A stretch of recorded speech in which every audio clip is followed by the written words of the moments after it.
Bueno, Santiago obviamente que no es Chile. Puedo hablar de algunos lugares que viví en mi infancia. La infancia de los 50. Lo viví en Casablanca, básicamente. Un pueblo que queda camino a Valparaíso, era un pueblo muy chico. Nosotros vivíamos en una zona casi campestre, cerca de pequeñas montañas, pequeños cerros donde jugábamos. Yo la sensación que tengo de niño era de una libertad total, como niño. Tenía para correr y jugar mucho, no solamente yo, sino que todos los niños. Íbamos a los cerros a buscar cosas, bichos. Como ya éramos bastante, digamos, como 5 hermanos. Y las madres en esa época no andaban preocupados, no eran tan aprensivas, no andaban preocupados. O sea, mi mamá sabía que yo salía, o sea, estoy hablando en temas de vacaciones, porque empecé a ir al colegio después, a la escuela, y eran unas escuelas bien rurales, con muchos compañeros campesinos, muchos guasos donde obviamente eran bien rudas las relaciones, con muchas peleas con los compañeros. Y se iba criando uno con un sentido de la defensa muy pronunciado. Había que defenderse de los guasos. Si bien yo vivía en el campo, yo no era guaso. Yo venía de un empleado, mi padre era empleado. Pero vivíamos incorporados. Y la vida era sencilla. Mi casa era como las casas, todas las casas, el 90% de las casas de esos pueblos, que no tenían servicio potable, no habían baños, sino que letrinas, ¿no es cierto? Letrinas, y los baños eran a uno que se tenía que bañar una vez al mes, una vez a la semana, depende de la disponibilidad que tenía cuando éramos chicos, mi mamá, porque solo jamás nos hubiésemos bañado, jamás. Como le pasaba a algunos campesinos que no se bañaban jamás. Tenían agua, pero no las ganas, había que calentar el agua, era todo un lío. O sea, el baño del día sábado de mi madre era un ritual. Ella nos bañaba a todos nosotros, los hombres, los chicos, y nos lavaba el pelo con quillay. Quillay es un arbusto que creo que se hace incluso champú de quillay, pero ella lo hervía, el quillay, una hierba, y con ese líquido nos lavaba la cabeza. Y hay que te cayera un poco de líquido a los ojos, porque ardían. Ya. Hay cosas que yo odio, es el quillay, obviamente. Y mi madre ahí nos lavaba en la famosa artesa. Para los que no saben, artesa era un recipiente de madera donde las viejas lavaban la ropa, todo. Además de lavar ahí, toda la ropa blanca la hervían en una olla grande, un depósito, y ahí le echaban los detergentes de la época, hervían esa ropa. Práctica muy antigua que obviamente que desapareció. Pero hervían, así que la ropa quedaba muy blanca, porque la hervían un buen rato y a leña y todo el cuento. Esa era parte de mi casa. Casas con el piso de tierra. Unas casas. Yo los recuerdo cuando digo, ¿cómo vivíamos así? Una pieza para todos metidos en una pieza. Un poco más allá que se abría un terreno detrás con un patio que no era nuestro, pero que eran campos, eran potreros, donde salíamos a jugar. Y tenía una abuela, mi abuela materna, vivía algunas casas más allá, y ella vivía también en un espacio muy chico, vivía sola. Ella no tenía luz eléctrica, menos agua, por supuesto. O sea, agua había, pero no habían baños. También tenía su letrina. Y ahí la cosa ya es casi García Márquez. Porque mi abuela, nosotros íbamos y nos contaba cuentos, historias del diablo. Nos sentábamos, usualmente éramos como de los 3 hombres de los más viejos, que ya era, íbamos en una mesa con una vela al medio, será todo y ella contaba los cuentos del diablo, de que el diablo se aparecía. Por ahí cerca había una cancha y solía aparecer el diablo disfrazado de perro negro, grande, que de repente alguien iba pasando por ahí, un guaso, y se le aparecía el perro negro. Y el ciudadano se asustaba, y el perro lo miraba, se reía, y el perro tenía los dientes de oro. Todos los animales tenían dientes de oro, y ese era el diablo. Por ahí un caso que lo que más, yo creo que terror, por ahí un tipo va, hay una guaguita en el suelo, y la pasa a ver, y la guagua lo mira, se ríe, y tenía los dientes de oro la guagua. Era el diablo. Así engatusaba a los guasos, y así los agarraba. Su casa siempre estaba llena de personajes extraños, parientes, unos viejos con una... Yo tengo el recuerdo de un viejo así con una manta de Castilla, que eran unas mantas muy pesadas, muy largas, que eran buenísimas, digamos, como protección a la lluvia, al frío y todo. Y ese viejo también contaba historias, eran campesinos. Y otros viejos que llegaban y ahí tomaban trago con mi abuela y todo el tiempo. La abuela tenía un hermano, Lindorfo, un personaje. Lindorfo en algún momento de alguna pelea, no tengo muy clara la idea, perdió un ojo y le colocaron un ojo de vidrio. Así que Lindorfo, mi tío abuelo Lindorfo, tenía un ojo de vidrio y de repente, y a veces le gustaba mucho el vino. Yo las veces que lo vi así medio curado y se ponía a cantar unas canciones del siglo XIX más o menos. Estoy hablando de los años 50, ellos ya tenían como 70 años ya. Así que eran del siglo XIX a finales.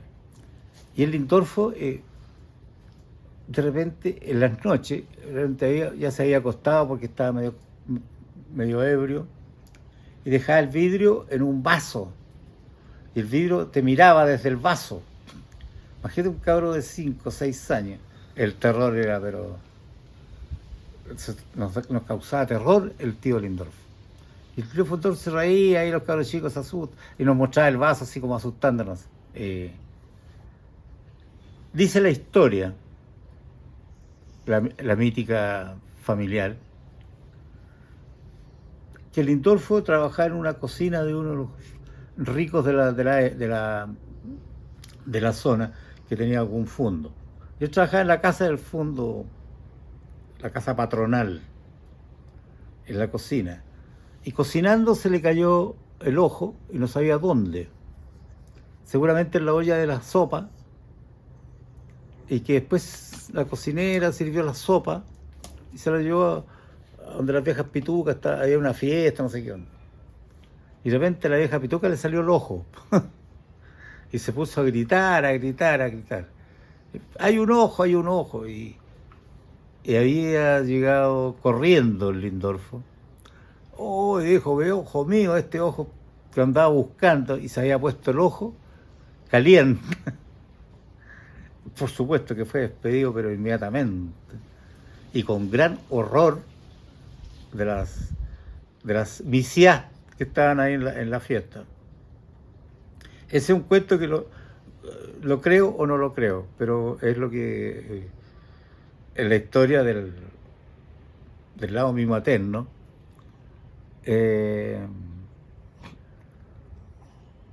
yo creo que era así, porque había muchas historias. Ahora, en los años 50 la pobreza en Chile era terrible. debe haber sido en los 40, los 30, pero en 50 que yo lo conocí, los pueblos eran muy pobres, o sea, el nivel de pobreza, nosotros éramos muy pobres. Mi abuela más.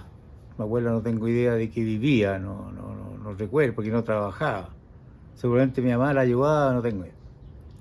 Así que por lo tanto, ella cocinaba leña y con bosta. Como habían cerros cerca, había muchos animales pastando, animales de los fundos, de por ahí.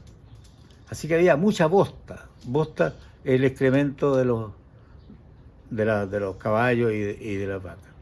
Eso se llaman bosta en el campo.